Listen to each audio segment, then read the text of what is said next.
Combien? Ouais. Recording is on. Ben, quelle serait la différence entre être locataire ou propriétaire?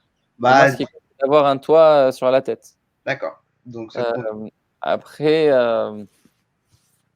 il y a quelque chose qui me gêne assez dans là où je vis, c'est Mhm. que c'est les escaliers. Du fait de mon handicap, c'est pas vraiment adapté. Mhm. Mais et puis voilà, les températures qui, lorsque ça se rafraîchit un peu, ça me crée beaucoup de douleur. Mhm. Mais la question d'être propriétaire ou d'être locataire, c'est pas vraiment une préoccupation pour moi.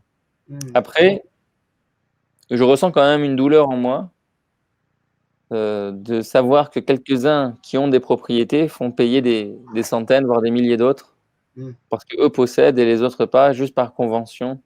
Il y a quelque chose en moi qui le refuse, ça, et je le repère. Mais Mhm. c'est pas parce qu'il y a quelque chose en moi qui le refuse qui a envie d'être pareil, qui a envie de posséder, qui a envie à son tour d'investir dans l'immobilier pour faire payer des loyers à d'autres gens. Mhm. Parce que ce que j'ai eu du mal à supporter, comment je pourrais le faire à quelqu'un d'autre? Et je suis pas non plus dans l'idée de vouloir changer le système ou de changer le système immobilier en proposant autre chose, parce qu'il faudrait une intelligence collective, un mouvement de foule qui vraiment irait conquérir ça, d'accord? Je suis prêt à en écrire les discours, mais seul, tu veux faire quoi? Il faut changer des lois pour ça. Je ne suis pas non plus dans l'idée de le subir. Je ne suis pas non plus dans l'idée de le subir en me disant: «Ah oui, mes salauds de propriétaires, machin, machine». Non. Je suis dans le vécu de ce qui est en train de se passer, et j'observe. Il y a des locataires, il y a des propriétaires, il y a un désir d'être propriétaire. Est-ce que ce désir vient vraiment des gens? Ou alors est-ce que ce désir a été, initié par quelqu'un d'autre? Est-ce qu'il a été insufflé, suggéré et répété dans la suggestion? Donc je l'observe, et plus la douleur est forte et plus, ça me contraint à observer, et l'observation de la souffrance, me donne un pouvoir. Ça me donne ce pouvoir d'échapper à ce qui pourrait m'accrocher comme désir, tu vois? L'esprit reste vif à ce moment-là. Donc être locataire ou propriétaire, la question ne se pose pas pour moi. Peut-être qu'un jour je serai propriétaire, mais ce sera nécessairement pas parce que je l'aurais voulu ou que j'aurais voulu le conquérir. Mhm. Que je resterai, locataire toute ma vie, d'un loyer cher ou moins cher, avec un gentil propriétaire ou Mhm. pas, qu'importe. D'accord. Ce qui compte, c'est d'abord un toit. Ici, à La Réunion, on a des il y a des saisons de cyclones. Parfois, il y a Mhm. beaucoup de pluie. Mhm. Voilà, la chaleur et le soleil sont vraiment intenses. Donc c'est nécessaire d'avoir un toit sur la tête pour se protéger des intempéries, et cetera. Après le confort à l'intérieur de la maison, ce qu'on pourrait posséder à l'intérieur, on n'a pas de télé, on n'a pas de radio. J'ai une vie plutôt studieuse, comme je te l'ai dit. Ça va être lecture, travail, très peu de divertissement, musique, culture et vie de famille. J'aime beaucoup les connexions aussi avec mes voisins. Parfois, je vais leur parler, tout ça. Ça a beaucoup d'importance pour moi. Beaucoup plus que le fait de posséder la maison dans laquelle je suis. Que la maison ait une vue sur mer ou pas, ça m'est égal. Par exemple, la maison qui est à côté de chez nous, c'est une mitoyenneté. Derrière ce mur, il y a nos voisins. On aurait dû aller là. Et le propriétaire a refusé, il l'a donné à quelqu'un d'autre. Il y avait vue sur la mer là-bas, et il y avait aussi une baignoire type jacuzzi, etc. Mais moi, j'adore la vue sur ma mitoyenneté. En fait, je peux parler à ma voisine depuis mon jardin.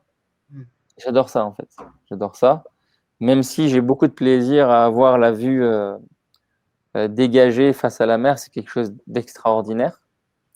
Mais du coup, ça m'a obligé à aller marcher à 2 pâtés de maison plus loin, de rencontrer un voisin qui m'a invité chez lui, qui lui a une grande vue sur la mer, et le soir on s'assoit et puis et puis on boit un verre, un thé, et ensemble on regarde le coucher du soleil. Et en fait, la vie est tellement pleine d'opportunités comme ça à vivre l'instant que le fait de chasser autre chose, d'aller conquérir autre chose ne fait que gâcher l'instant.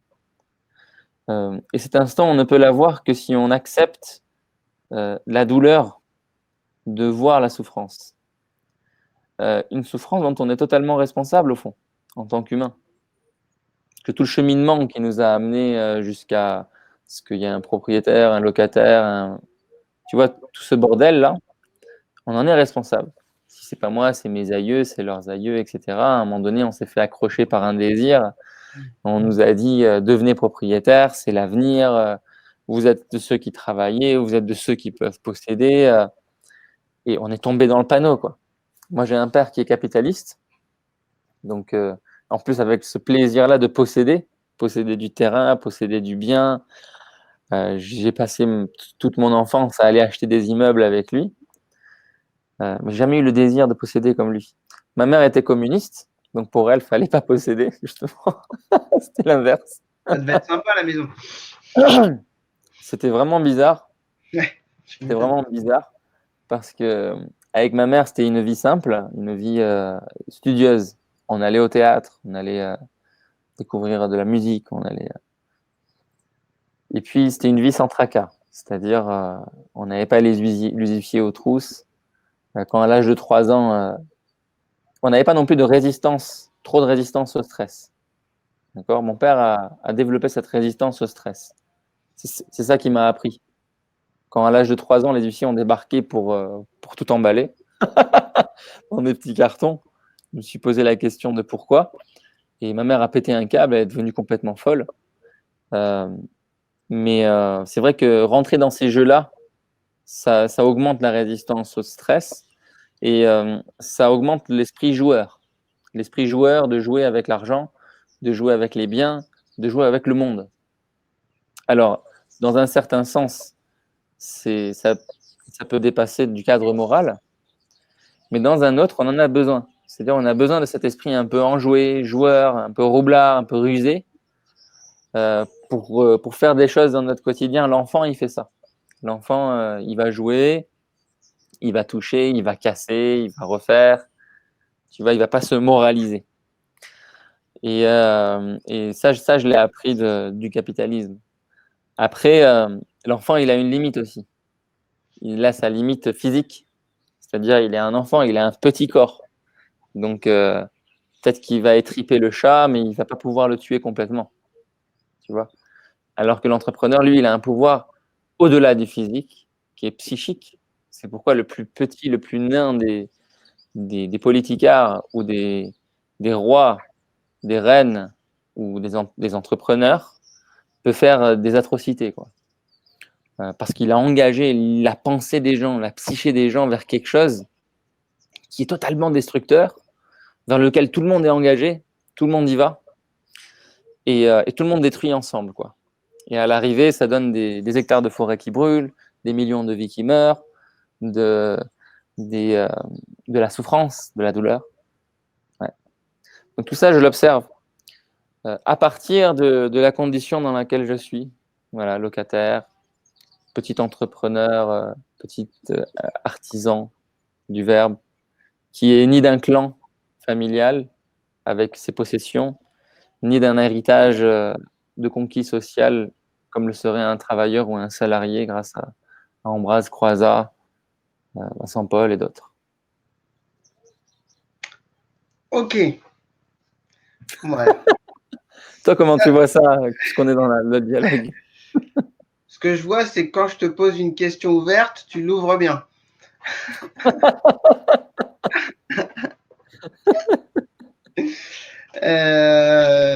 Non, moi, comment je vois ça, c'est vrai que dans l'absolu, j'ai un peu un problème avec le droit de propriété, pour toutes les raisons que tu as citées, c'est-à-dire que c'est souvent en plus dû à des acquis par le passé, donc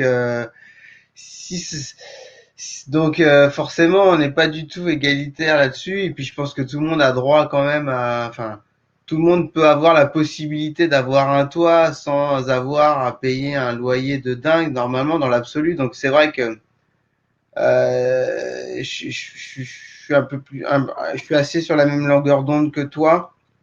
Après, euh, Ouais, moi je suis bien là en ce moment avec un loyer, ça me convient.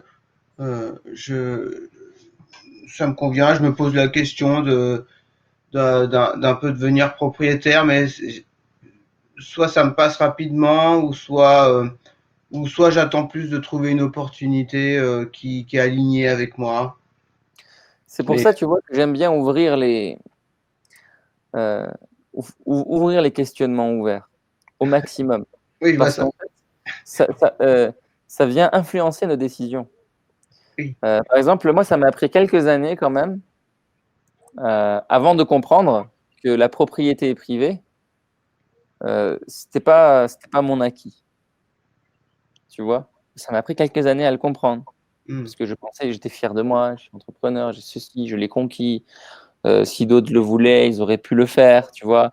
Ils avaient qu'à se donner à fond, ils avaient qu'à se lever à 4 heures du matin, à avoir les problèmes que j'ai eus pour avoir ce que j'ai, pour posséder ce que j'ai, tu vois. J'étais dans cette idée-là. Et pour en sortir, il m'a fallu quand même un grand choc de la Mm. vie. Mm. Et après, il m'a fallu un certain temps. Donc, quand j'ai découvert ça, quand j'ai découvert tous les gens qui avaient, dans des moments de vérité de vie, ça, j'ai tout à coup découvert que tous les gens qui avaient travaillé pour moi, grâce à qui j'avais bâti ce patrimoine, tous les gens, euh, euh, tous les gens à qui j'avais fait des promesses et que je n'avais pas tenues. Toutes les personnes en face desquelles je n'ai pas montré la totalité de ce que je suis. Par exemple, j'arrivais dans une famille qui était plutôt riche, aisée, clan familial, possédant de père en fils, etc. Et puis tout le monde me voyait comme entrepreneur. Et mon ami, qui était lui chercheur, était moins bien vu que moi.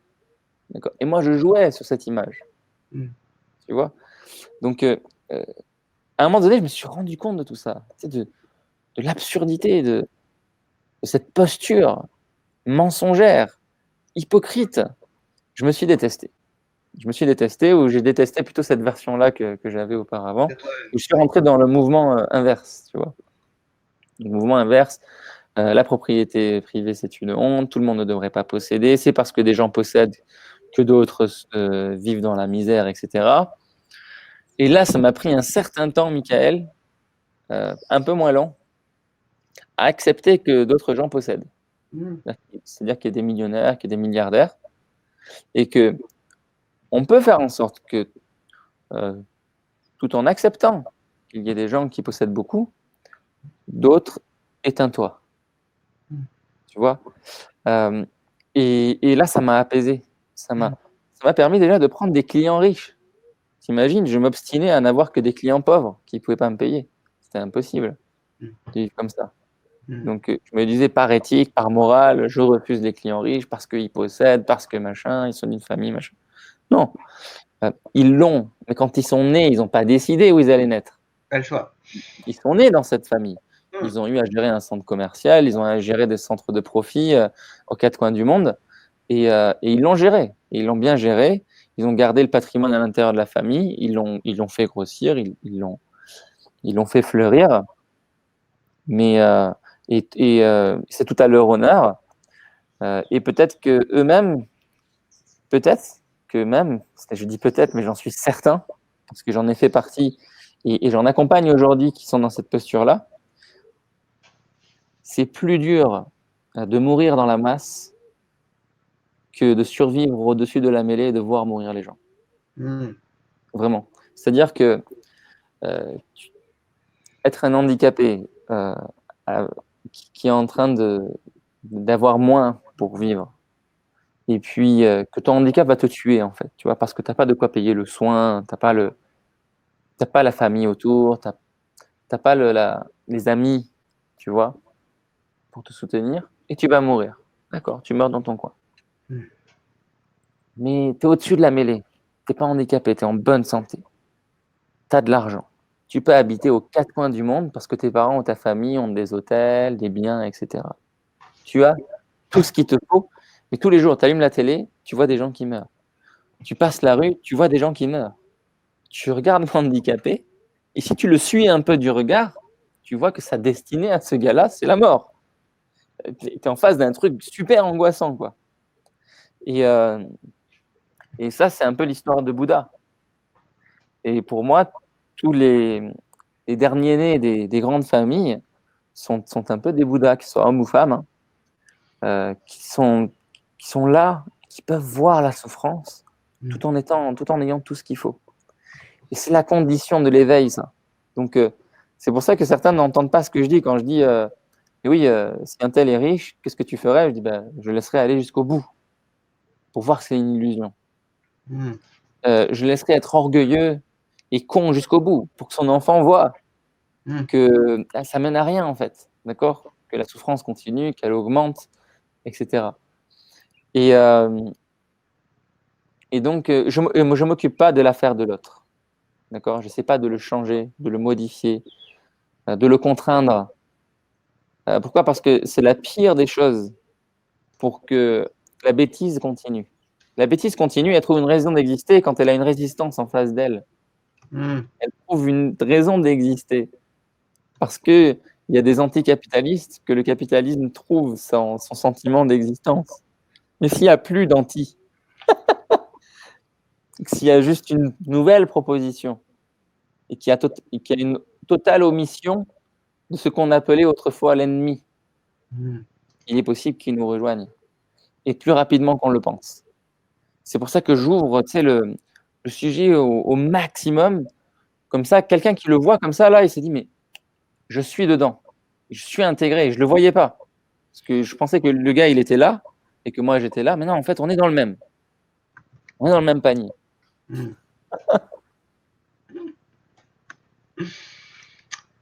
Ok.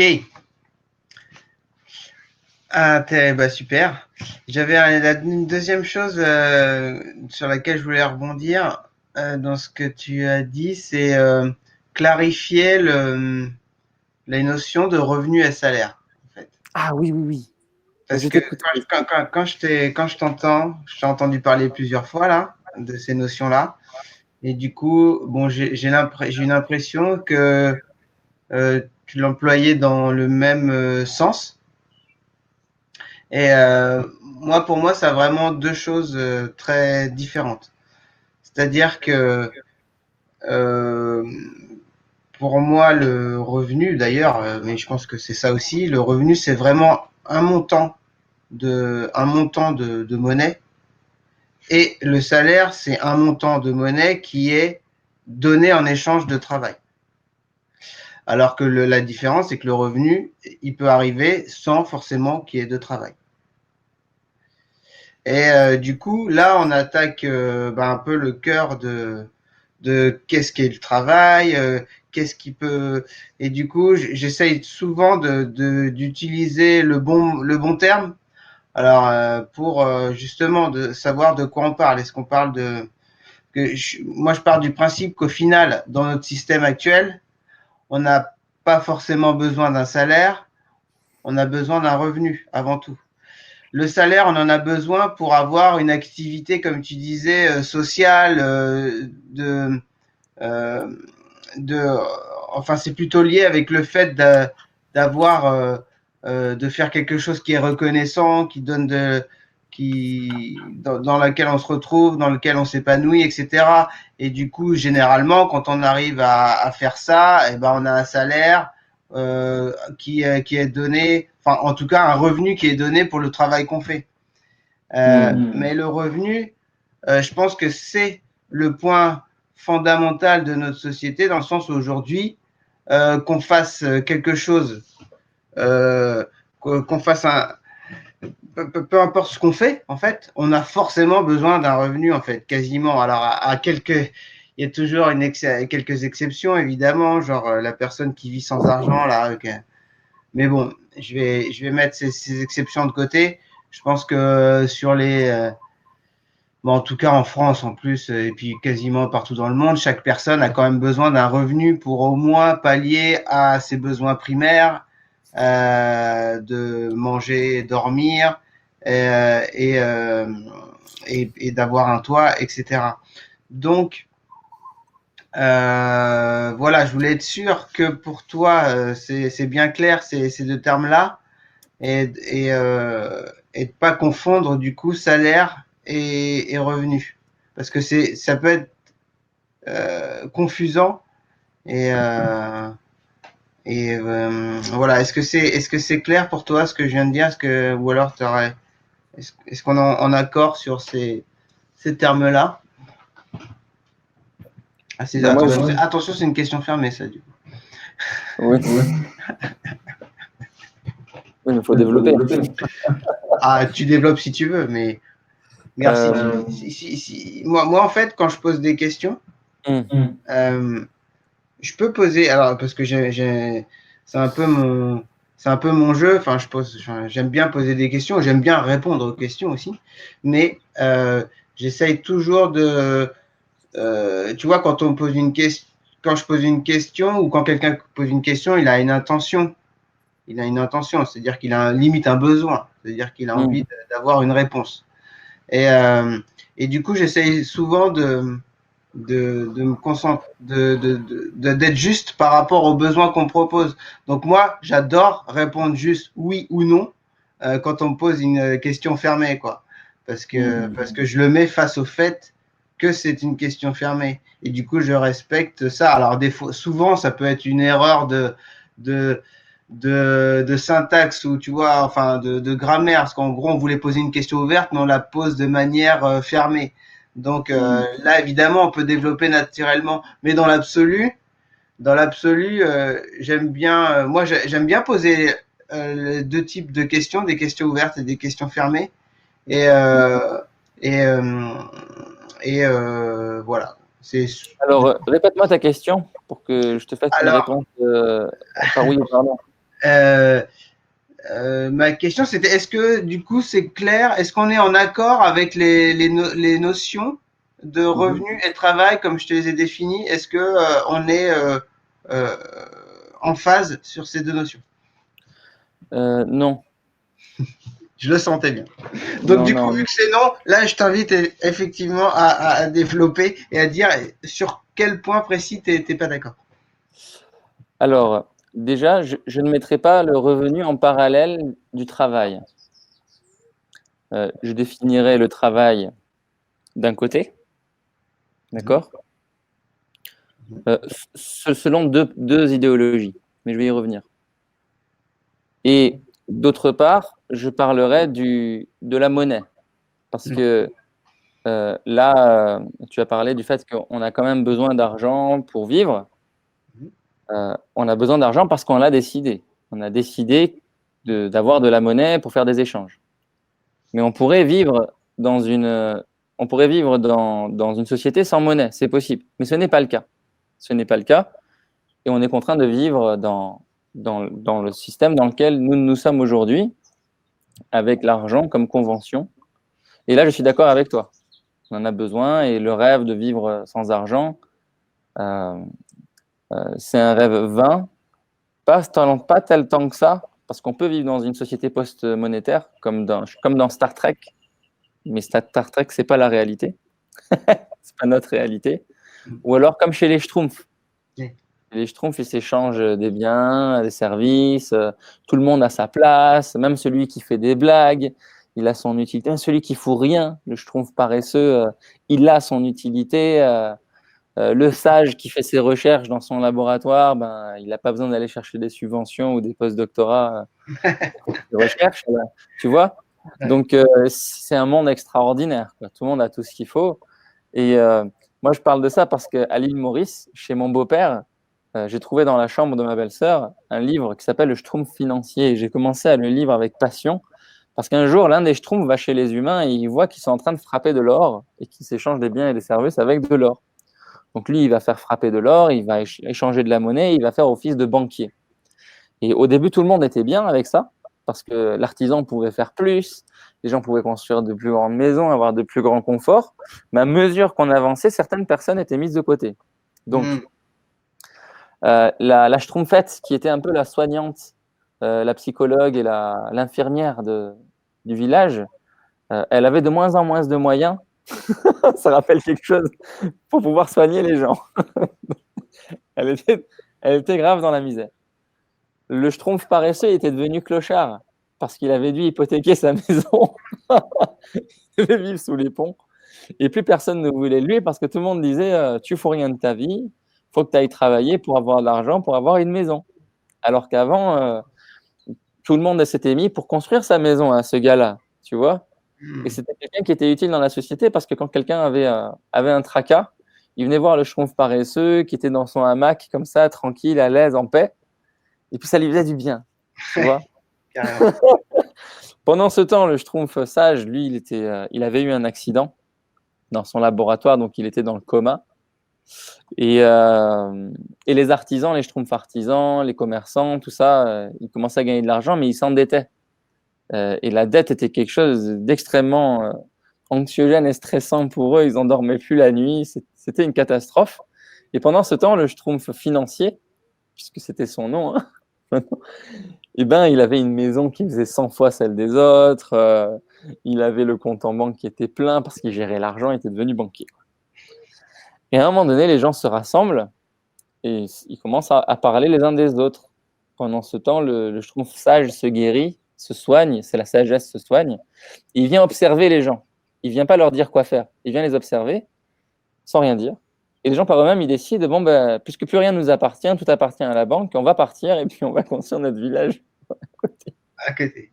Et le lendemain matin, et tout le monde voit, je trouve ça, je lui dis, mais toi, qu'est-ce que t'en penses, prof? Je lui dis, ben moi, je viens avec vous. Hein. Qu'est-ce que je vais faire ici tout seul dans mon laboratoire? Je laisse tout et puis je viens avec vous. Le lendemain matin, je trouve financier se réveille tout seul dans sa grosse baraque, son château, et il voit qu'il n'y a plus personne dans le village. Il va voir la poissonnière, il n'y a plus personne, l'infirmière, il n'y a plus personne. Il va se préoccuper, mais où est-ce qu'ils sont tous? Il va dans la forêt et il voit qu'ils sont en train de rebâtir un village. Et il leur dit, mais qu'est-ce que vous faites? On était bien là-bas. Non, c'était une vie trop stressante, c'était une vie, on n'en pouvait plus, et comme plus rien nous appartenait, on n'a pas voulu te déranger, on est parti.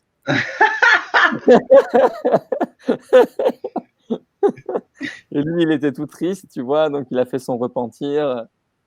Et il s'est senti seul. Il dit, mais si tu veux, tu peux nous rejoindre. Et il les a rejoints, tu vois. Il a arrêté son plan.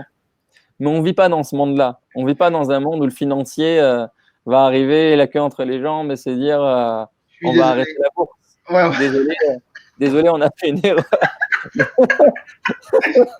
On vous a mis des crises dans la gueule, vous avez eu du chômage, des commerçants, Ouais, des machin. je suis Les désolé pour les infirmières. intérêts, c'était pas une bonne idée. Ce n'est pas une bonne idée. On vous rend tout, allez, on fait reset, on redémarre à zéro. Non,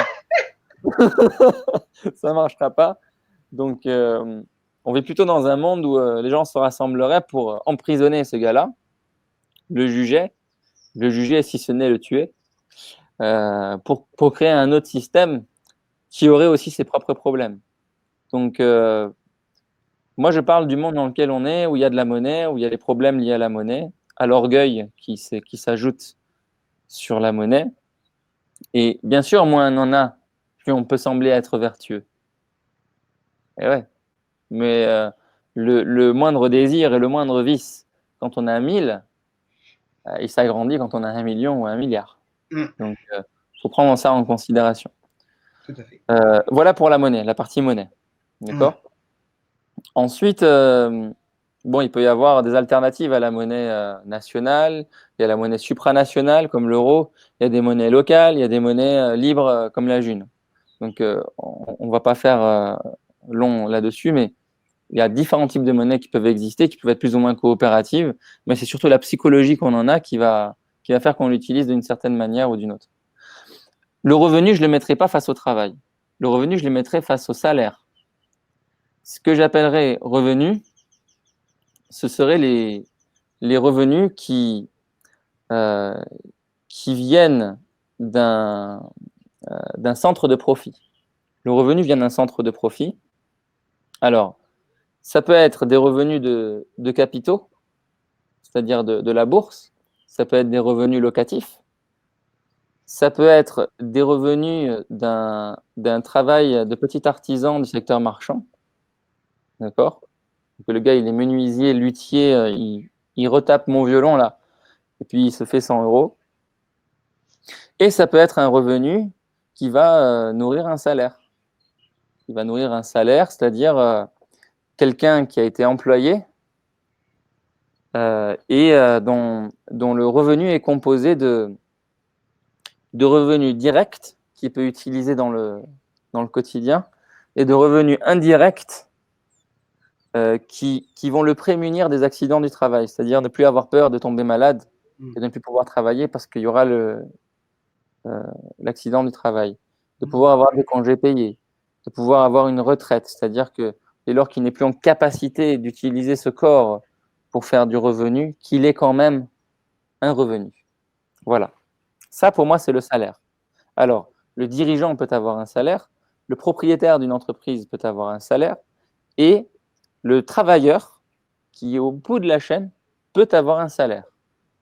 Donc, le salaire ne dépend pas de la propriété de l'outil de production. D'accord ? C'est-à-dire, demain, des salariés peuvent reprendre leur entreprise qui est en train de faire faillite pendant le Covid, et puis la remonter, la retaper, la ramener sur le marché et se verser des salaires. Ils sont alors à la fois propriétaires de l'outil de production, de leur travail, et ils se versent leur salaire. D'accord ? Donc, là où je pense qu'on a eu un désaccord, toi et moi, c'est que toi, tu prenais le salaire comme uniquement le fruit du travail. Le fruit, le revenu du travail. Le revenu du travail. Voilà. Alors que c'est le revenu de plein d'autres choses pour toi. Le revenu, c'est le revenu de plein d'autres choses. Le revenu, ça peut venir de plein de choses. Ouais, mais je suis d'accord avec ça aussi. Sauf du travail. Le salaire vient du travail. Ouais. Le salaire vient du travail. Mais ce travail, il peut être travail propriétaire. Ouais. Il peut être travail locataire. Donc, je travaille pour quelqu'un d'autre. Je loue ma force de travail à une entreprise. Ouais. D'accord. Ouais. Voilà, tout simplement. Alors, après, c'est ce qui amène à la définition du travail. Alors, pourrait-il y avoir, par exemple, un revenu, ou quelle serait l'incidence d'un revenu sans travail? D'accord? Donc, là, on arrive à quelque chose d'assez fort, parce qu'aujourd'hui, on dit si tu ne travailles pas, tu n'as pas d'argent. Or, excuse-moi, il faut d'abord définir le travail. Parce que, ouais. en fait, qu'est-ce que le travail? Parce que on a pris le travail et on l'a mis comme définition ce qui donnerait de l'argent. D'accord? On l'a mis tout de suite dans le salaire, le ah travail. oui, mais ça, je suis pas Tu d'accord. vois? Non, ça, on est On d'accord. a mis ça dans le salaire, soit dans le revenu. Par exemple, dans le discours entrepreneurial, on dit si tu travailles, tu feras du chiffre d'affaires. Donc, il faut se donner à fond, et puis tu auras du chiffre d'affaires, tu auras des revenus. Pour le salarié, on dit si tu ne travailles pas, tu n'auras pas de salaire, tu n'auras pas d'argent. D'accord? Que ce soit salaire ou revenu, que ce soit salaire du travail ou revenu du capitaux, ou quoi que ce soit, on l'a relié au travail. Attends, Maintenant, juste une vas-y. petite, je rebondis. Est-ce qu'on est d'accord sur le fait qu'il peut y avoir des formes de travail qui ne donnent pas de revenus? Voilà, alors là, moi, ça j'aime bien parce que, tu vois, il y a dans l'étymologie, le travail, on dit aujourd'hui que c'est tripalium, ça veut dire une torture. Instrument de torture. Un instrument de torture qu'on utilisait. Mais moi, il y a une autre définition que j'aime bien, que je préfère. C'est la tramontane. Trabaja en espagnol, qui est plus proche du latin, c'est la racine de tramontane. Et la tramontane, c'est le vent qui traverse les montagnes. Donc le travail, ce serait quelque chose qui permettrait de traverser des montagnes, des obstacles, et arriver à des dépassements successifs. D'accord ? Je ne sais pas, toi qui es artiste, ou pour ceux qui ont eu un travail créatif, il y a un moment où on bloque, qu'on soit payé ou pas. Hein. On est dans le flow, on est en train de créer, il y a un blocage à un moment donné. Ce blocage n'est pas dû à l'argent. Il n'est pas dû à l'environnement, il n'est pas dû à un patron. C'est notre propre psyché qui est en train de se transformer, se muter, se métamorphoser. Donc on est en train de faire une traversée. Et c'est ça le travail. Au sens de Hegel, c'est ça aussi. C'est cette transformation, quand il parle du rapport du maître et de l'esclave, ou du maître au disciple. Il y a ce travail qui est libérateur, qui est émancipateur, qui est absolument nécessaire. Absolument nécessaire. C'est-à-dire que si on prive quelqu'un de ça, si on lui dit ne travaille plus, si on lui dit tu n'as pas besoin de ça, et qu'il est convaincu de ça, sa vie n'a plus aucun sens. C'est-à-dire, il va plus se diriger vers un violon pour aller jouer. Il va plus se diriger vers un livre pour aller le lire ou d'être tenté d'en écrire. Tu vois, et que ça lui provoque un émerveillement, un enthousiasme, une envie tout à coup de se dépasser et de faire quelque chose. Et aujourd'hui, c'est ce qu'on est en train de faire avec le travail, parce que en y mettant un objectif financier qui est totalement abstrait, soyons clairs avec ça. Avoir 1000, 2000 ou 10 000, c'est totalement de l'abstraction. C'est encore plus abstrait que le plus abstrait des œuvres d'art les plus connues. Je veux dire, tu prends un Matisse, tu prends un tableau le plus abstrait possible avec des gribouillis partout, c'est encore plus concret que 1000, 2000, 10 000 dans un compte en banque. Déjà, c'est sur un tableau, ça a des dimensions, ça fait 1 mètre sur 2 ou autre, ça a des couleurs, ça a des formes. Mais que tu dis 10 000 par mois, ça n'a aucune forme. Ça a la forme de ce que tu veux, on te dira. Ça a la forme de tes désirs, de la piscine que tu auras dans ta maison, ou de la voiture que tu conduiras demain, ou des endroits où tu voyageras dans le monde. Bien sûr, on peut concrétiser ça. Mais concrètement, si tu associes ton travail à quelque chose qui est totalement abstrait pour l'obtenir, ce 10 000-là, ça ne marche pas. Et c'est pour ça d'ailleurs que tous ceux qui vendent la liberté financière, tu le remarqueras, les gens peuvent le voir, ils parlent très peu de l'objectif financier. Ils parlent de ce qu'on désire avoir. Oui. Tu vois, le bien immobilier, la voiture, le voyage, etc. Mais quand on regarde bien, c'est une illusion. Tu regardes de près, tu vois, c'est une illusion qui va se réaliser à un moment donné, on va dire, ah ouais, je l'ai réalisée. Et dès qu'on l'a réalisée, elle est remplacée par une autre illusion. Ouais, et on passe d'illusion en illusion sans jamais voir, ni comprendre, ni vivre la réalité. Donc, je suis pour cette définition-là du travail, de l'au-delà du travail, c'est-à-dire de l'au-delà du travail emploi. Alors, ce qu'on pourrait appeler emploi, ce serait être employé pour un salaire, pour de l'argent.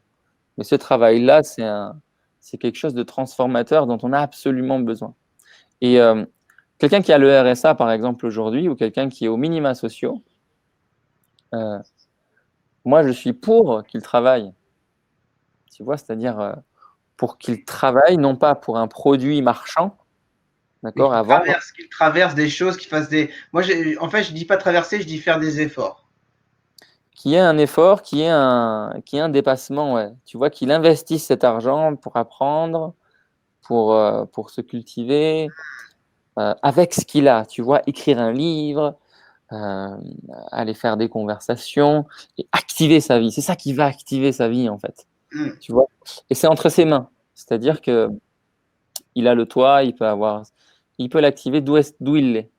Et plus il l'active, plus il s'attire des opportunités qui vont lui offrir le toit, qui vont lui offrir le couchage, la nourriture et le vêtement. Moi, j'ai accompagné des personnes SDF, sans domicile fixe. On dit, mais moi, je préfère dire clochard, parce qu'ils ont pas que le domicile comme problème, hein. Il y a l'alcool, il y a la drogue, il y a l'isolement, il y a la délinquance, il y a plein de trucs. C'est juste.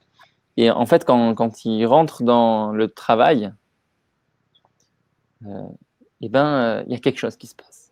Il y a quelque chose de secret qui se produit. Il y a une envie qui vient. Il y a un sentiment d'être utile à la vie, de positionnement par rapport à la vie. Et quelle que soit la personne avec qui j'ai eu relation comme ça, dans le mois qui vient, il a trouvé un logement. Dans le mois qui vient, il a pu vendre ses services, même si c'était au black. Dans le mois qui vient, il y a plein d'habitudes qui sont parties de sa vie, comme la drogue, l'alcool, etc. Il y a plein de pensées néfastes, nocives et vénéneuses qui disparaissent, comme on m'a trahi, les gens ne m'aiment pas, ma famille m'a rejeté, etc. Des pensées qui sont immédiatement remplacées par de l'amour, de la joie, de la gratitude, des trucs extraordinaires, quoi. Parce qu'il y a ce travail. Alors, quel est l'objet de ce travail? C'est-à-dire, qu'est-ce que c'est concrètement? Si c'est pas de travailler pour un patron, si c'est pas de vendre un produit ou un service, si c'est pas d'être à la caisse d'un gros supermarché ou d'être en train de faire le ménage dans une salle de sport, c'est quoi ce travail si c'est rien de tout ça? En fait, tout d'abord, c'est l'observation de notre condition. C'est de voir là où on en est. Et, et quand on le voit, parfois, on voit qu'on est perdu. C'est bon, ça. C'est magnifique, ça. Tu vois, cette même voiture que je t'ai montrée tout à l'heure, un jour, elle tombe en panne à la fin d'une de mes conférences. Et là, en courant, un homme arrive, il commence à la réparer. Je lui dis, écoute, je vais rentrer, il y a quelqu'un qui va me prendre en stop ici. J'avais trouvé un... Et après 1h30, 2 heures à s'acharner, je lui dis, je te laisse les clés de la voiture. Il me dit, mais moi, je suis clochard. Tu vas pas laisser des clés à un clochard. Je lui dis, tu es venu m'aider. Au moins, ce soir, tu pourras dormir dedans. Je viendrai la récupérer demain. Tu vas pas la voler. Je sais pas ce que tu vas en faire. Mais je t'ai fait confiance. T'es comme mon frère, tu vois. Et le lendemain, il avait réussi à la démarrer. Il avait passé toute la nuit à s'acharner dessus. Et c'était une réalisation. Il me dit, je t'emmène voir mes parents. Je dis, ah bon, tes parents sont sur l'île. Et on va chez ses parents qui se trouvent à l'autre bout de l'île. Et en passant, on passe par un de mes rendez-vous commerciaux. Je lui montre cet homme grand, fort, avec 2-3 dents. Et on commence à causer dans mon rendez-vous professionnel. On le fait. Et lui il me dit, mais c'est la première fois qu'on m'emmène dans un endroit comme ça. Je lui dis, mais moi aussi, c'est la première fois que je fais ça. C'est un moment historique dans ma vie. Viens, on continue. On continue. Il me dit, on est presque arrivé. Il s'arrête quelque part. Il va chez le médecin. Il me dit, je me sens le courage là de, de faire mon dossier médical pour refaire mes dents, parce que psychologiquement, ça va pas non plus. Quand j'étais en prison, machin. Enfin, il m'avait pas dit qu'il avait été en prison, mais il avait eu des opérations et des médicaments qu'il prenait qu'il mettait dans certains états, on va dire. Ah mal, ouais. Et là, le médecin me chope à la fin de son truc. Donc lui, il va dans la voiture, le médecin me chope. C'est votre ami? Oui, oui, je le connais depuis hier soir. Il a réparé ma voiture. Et il est en danger de mort. Il faut absolument qu'il aille aux urgences, etc.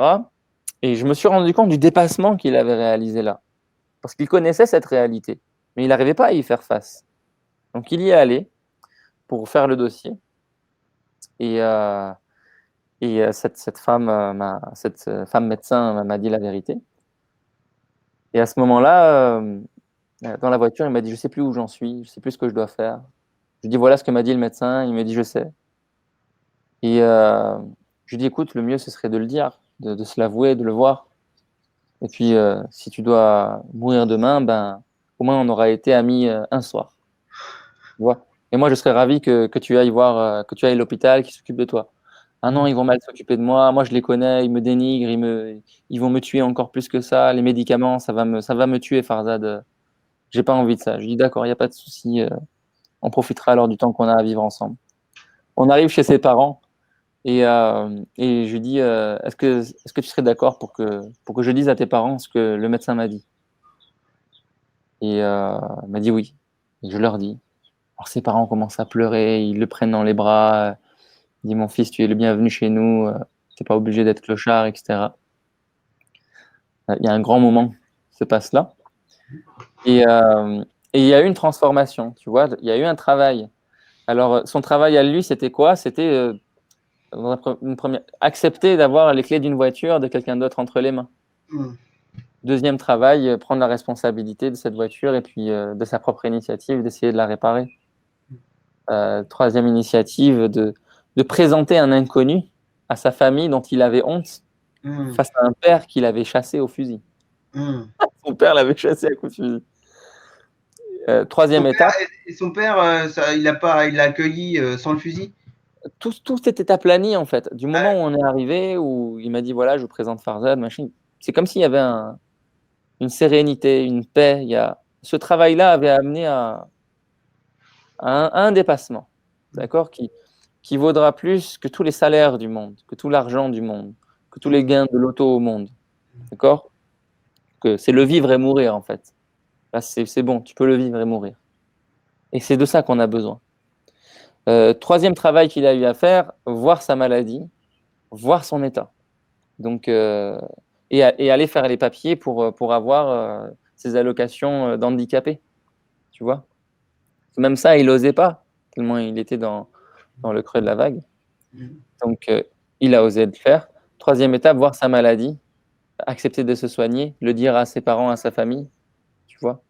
Et dès qu'il a vu ça dans sa tête, les semaines qui sont venues, il y a une transformation, une métamorphose psychologique qui a fait qu'il a pris son carnet d'adresses qui est encore plus rempli que le mien. Parce que ce gars-là, il a fait 15 ans d'armée, il connaît plein de flics, il connaît plein de gens, il a plein d'amis ici, des gens qui sont fortunés en plus, il les a appelés un à un. Et il y en a un, il a dit moi j'aurais quelque chose pour que tu puisses y habiter.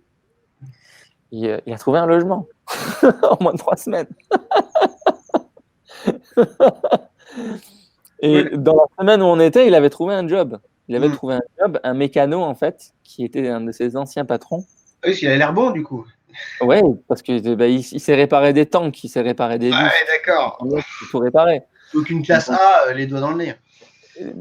Ouais, c'est un peu plus dur parce qu'il y a beaucoup d'électronique. Ouais. Voilà, c'est pas une vraie voiture, c'est plutôt C'est vrai. une Playmobil. Mais C'est un PC avec des roues. voilà, classe A de 2005, une vieille dame. C'est pas les neuves là en stop and go, ça c'est pire encore. Ouais. Mais dans tous les cas, voilà, il a travaillé, il a beaucoup travaillé. Et ce qu'il a fait quand même, quand il a eu des propositions d'embauche, parce qu'il en a eu. À ma connaissance, il en a eu au moins 2, sinon 3. Il les a tous refusés. Il a refusé ces entretiens. Ça l'a valorisé, c'est dire ah mais on veut encore de moi. Ouais. Tu existes encore dans ce monde. Mm. Mais tout à coup, il a cogité. Il s'est dit Farzad, je vais pas faire toute la semaine là-dedans. Les mains dans le cambouis, être sous les ordres de quelqu'un. Je pourrais pas. Je me sens pas psychologiquement apte. Je vais péter un câble en fait. Mm. Je lui dis le fais pas. Le fais pas, ne travaille pas. Par contre, prends-toi une caisse à outils et va réparer pour les gens, même si c'est gratuitement. Tu vois. Parce que tu en as besoin de cette activité-là. Pour pas tomber dans les pensées vénéneuses, je vais aller chercher de la drogue, je vais vendre de ceci, de cela. Je vais aller me refoutre à la rue et me retrouver dans le caniveau, etc. Tu vois. Et ça, on en a tous besoin. Moi, par exemple, j'ai commencé à faire des lectures, à écrire des discours, à écrire des histoires, des livres, des nouvelles, à composer de la musique. Et c'est ça qui m'a sauvé, c'est ce travail-là qui m'a sauvé. Donc, moi, je parle du travail qui nous fait traverser et qui nous sauve, et non pas du travail qui nous asservit, qui nous aliène et qui nous emprisonne. Ok. Est-ce qu'on est d'accord? Oui, oui. Oui, c'est effectivement, c'est que je suis toujours embêté quand même avec. Bon, c'est vrai que cette notion de traversée là, elle est plus sympa, mais c'est vrai que moi, le travail quand même résonne souvent avec instruments de torture, avec choses contraintes, etc. Et que j'aime pas ce mot travail du coup, et que je préfère parler d'activité tout simplement. Ouais. Activité, c'est bien. Ça peut être une activité rémunératrice ou non Voilà. rémunératrice. Donc, parce que C'est un travail, bon terme. c'est clivant. Voilà, c'est pour ça que je préfère. C'est bien. Je préfère parler d'activité. Mais c'est pour ça que tu vois, quand on parlait salaire et revenu, euh, euh, Le problème de l'activité, c'est que ça peut ne pas avoir un en sens. relation avec l'effort ou le dépassement. Oui, Parce que ça peut voilà. être une activité de loisir, de divertissement. Ça peut être une activité de voilà. Oui, mais pour moi, chaque activité demande une énergie en fait, que ce soit de la méditation ou n'importe quoi. Limite respirer aussi, ça peut être un travail, tu vois. C'est-à-dire qu'on fait travailler notre corps qui Du respire. travail. Oui, c'est Ouais, du c'est du travail. travail. C'est du travail. Le cœur travaille, le poumon travaille sans qu'on en ait conscience. Donc c'est vrai que pour Les moi, organes travaillent. Mais par c'est contre, pour ça. être devant Netflix et se laisser aller à une série télévisée d'épisode en épisode, c'est pas du travail. Ça, c'est quelqu'un d'autre qui est en train de travailler avec ton outil à toi, Oui. avec ta conscience à toi, avec ta pensée à Et toi. c'est vrai que ça reste une activité par contre de regarder Et ça Netflix. reste une activité. C'est pour ça que C'est vrai. le dépassement, je le mets dans le travail. Je le mets Ouais, dans le travail où on traverse quelque chose. Maintenant, comment faire que ce travail puisse aussi gagner de l'argent pour faire une vie? Ben, on crée des produits et on les vend. Écoute, on crée des produits et puis on les vend. Voilà. Non, mais on se rejoint, on n'était pas très loin en fait. C'est pas que je voulais opposer revenu et travail. Enfin, du coup, c'est juste que c'était juste une définition. je voulais pas les mettre en opposition, hein. C'est juste mieux les comprendre et les utiliser. Ouais, ouais. Parce que c'est On a, des abus tu de as raison, on en langage. a vraiment besoin de Ah cette bah, définition-là. le On a français est besoin de blindé. clarifier. Le français, la langue française est blindée d'abus de langage. Tu vois, on dit à chaque fois, on Les dit langues, travail. même moi en Iran, le lait et le Juste, lion, ça se dit avec le même mot. Lait et lion, ça se dit shir yes. en iranien. Et le mot ne transmet pas le sens. C'est à nous de le définir. Hmm, Et quand on regarde quelque chose à la télé, les gens nous disent oui, il y a ceci ou cela. C'est à nous de le redéfinir. hmm, Si on nous dit institution, c'est quoi une institution? Ben, on peut nous le définir. Et notre définition va faire que ça change dans le monde. hmm. Mais c'est Si le on change problème. la définition du travail, tripalium, en travail, on traverse quelque chose, la vie, et que ça peut être un travail qui rémunère aussi, mais que c'est pas que ça, et que ce n'est pas l'essentiel, ben ça change tout, ça change nos rapports. On est bien d'accord. Et c'est pour ça que c'est compliqué la langue française qui est blindée d'abus de langage. Et je remarque souvent qu'on utilise le terme travail au lieu d'emploi. Hmm. Et comme on utilise le terme argent au lieu de monnaie, quoi. Tu vois, c'est le même genre d'abus de Hmm. langage, quoi. Et souvent on dit, on devrait beaucoup plus utiliser peut-être le terme emploi, surtout quand il s'agit d'un travail avec un salaire peut-être. D'accord avec ça? De toute façon, le terme travail a été quasiment effacé du langage, notamment par les manuels de management. Ah non, mais là je suis, bah ouais, non, ouais, il est effacé Euh, peut-être dans les manuels, mais le là, travail, le les discours, travail, le discours, travailleur, les discours, euh, c'est que ça. oui, ben, travail, travailleur, exploité, exploiteur, ça a disparu. Les termes comme hiérarchie, les termes comme supérieur, les termes comme patron, aujourd'hui, sont très peu utilisés. Ils sont quasiment plus utilisés. On parle de, on parle d'emploi, d'employés, de collaborateurs. On parle de projet. On ne dit pas il y a un patron pour lequel on va travailler pour construire un pont. On dit qu'il y a un projet d'avenir. Mmh, D'accord? c'est Donc, sûr. on est un peu perdu au milieu de tout ça. Et il faut le redéfinir. Faut le redéfinir. Peu de gens parlent de travail aujourd'hui. Bah, Euh, on parle de chômage. Euh, oui, oui, on parle. le salon de l'emploi, c'est pas le salon du travail, c'est pas le salon du travailleur, c'est Oui, pas le oui, salon du salaire ou du salarié, oui, c'est ça. c'est le salon de l'emploi. C'est-à-dire que c'est le salon où tu viens te faire utiliser, tu Ouais, mais viens dans être employé. dans les discours, t'es sûr, enfin, dans les discours politiques, dans les discours politiques et tout ça, j'ai quand même vraiment l'impression qu'on utilise le terme travail parce qu'on veut, en gros, baser un peu tout, limite culpabiliser les gens s'ils n'ont pas l'impression de travailler. Enfin, j'ai quand même toujours l'impression qu'on utilise Ben, beaucoup le terme ben maintenant, travail maintenant, le à la travail, place c'est d'emploi. devenu, ça remplace maintenant le mot effort. Par exemple, au lieu de dire il faut faire un effort, on dit il faut travailler. Oui, Tu vois? Donc c'est pour envoyer les gens au charbon qu'on dit, qu'on emploie le terme travail. tout à fait. Euh, c'est pas dans le sens noble du terme. Oui, c'est sûr. Tu vois, c'est pas dans le sens où nous on l'emploie. Hmm.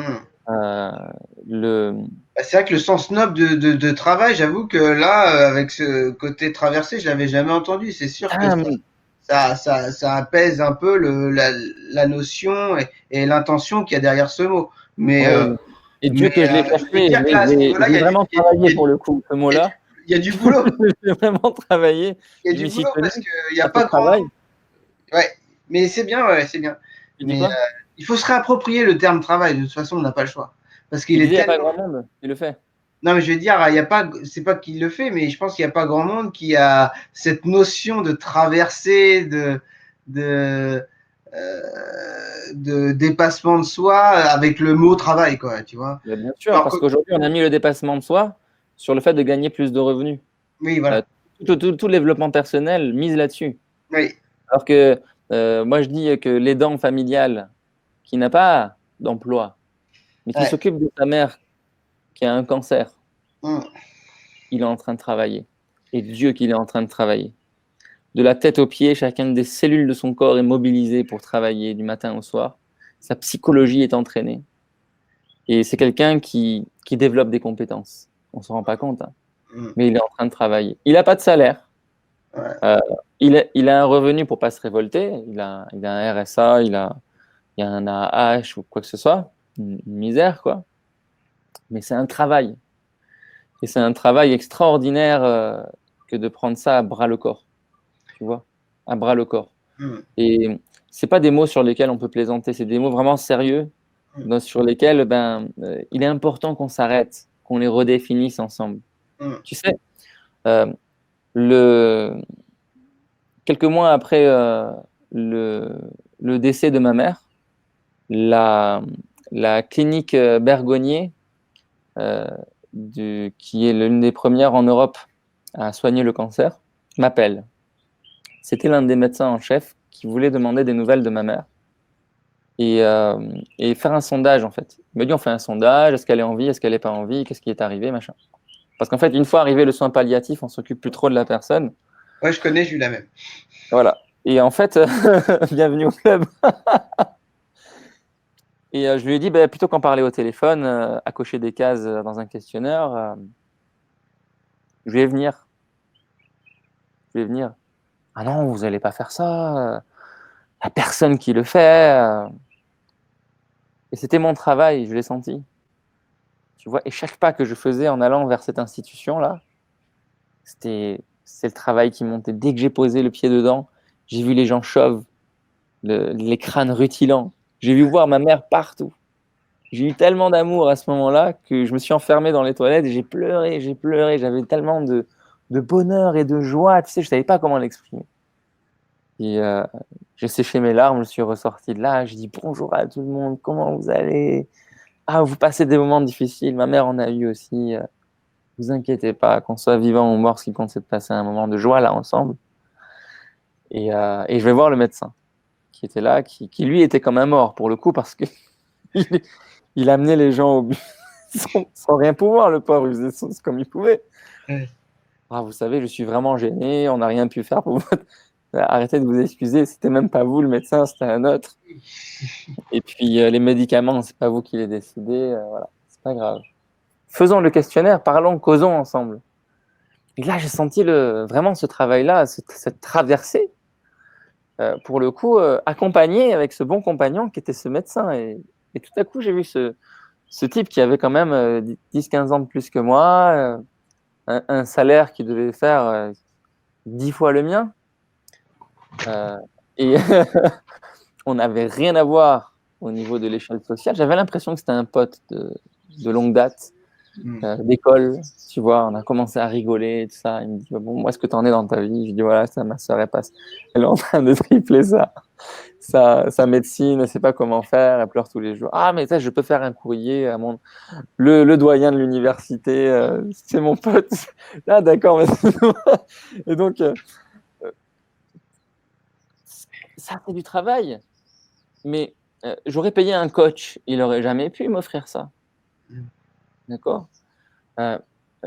Quelqu'un aurait pu me payer pour réaliser ce travail, c'est-à-dire accompagner ma mère, et puis ensuite vivre ce moment du décès, avoir à répondre à ce médecin, etc. Quelqu'un aurait pu me payer pour ça. Mais est-ce que le résultat aurait été le même? Non. Parce que tu es payé, tu es employé. C'est pour ça qu'il y a un malaise aujourd'hui chez les aidants familiaux. Qu'on dit, on va vous payer, vous allez être les employés de l'État, de ceci ou cela. Parce qu'ils doivent remplir des papiers, à un moment donné, ils ont l'impression que c'est un devoir de salarié que de faire ça. Il y en a qui refusent ce salaire-là pour s'occuper de leurs parents, de s'occuper de leurs enfants handicapés ou de s'occuper de leur conjoint. Tu vois? Ils ne le font pas, ils ne le prennent pas cet argent. Parce que psychologiquement, ils ont la sensation que ça démobilise leur traversée vers l'argent. Moi, je dis, vous pouvez prendre les deux. Mais ce que vous mettez au premier plan, c'est vous qui faites le choix. Vous faites le choix de mettre au premier plan le vrai travail. Donc, le travail qui est là pour traverser. D'accord? Et puis, s'il y a en plus de ça de l'argent, on le prend. C'est la cerise sur le gâteau, on va dire. Mais on le prend. Donc, et maintenant, ce que je dis aujourd'hui, c'est non seulement on le prend, mais on l'affirme. Et on le fait cotiser, on le fait rentrer dans la loi et on le stabilise. Tu vois? Donc, on ne fait pas tout faire reposer sur l'argent psychologiquement, ça devient très dangereux. On se prive des surprises de la vie et on attend que tombe une petite monnaie. Et c'est désolant à dire, mais je l'ai vécu. Mais quand tu attends ça, tu ne t'occupes pas vraiment de la vie. Et la vie ne peut pas vraiment s'occuper de toi. S'il y a quelqu'un, si tu as un client et que quelqu'un dont tu sais qu'il y a une monnaie qui va venir à la fin, tu es concentré que sur la monnaie, tu ne vas pas complètement t'occuper de lui. Et s'il a quelque chose à te donner, à t'offrir, tu ne pourras pas vraiment l'accueillir. Donc, ne nous privons pas de ça dans notre humanité. On vit dans un monde monétaire, certes, on l'assume, mais le vrai travail, c'est de traverser. Et s'il y a de l'argent, ben, c'est OK, on le prend, on l'affirme, on le stabilise, et on en a besoin.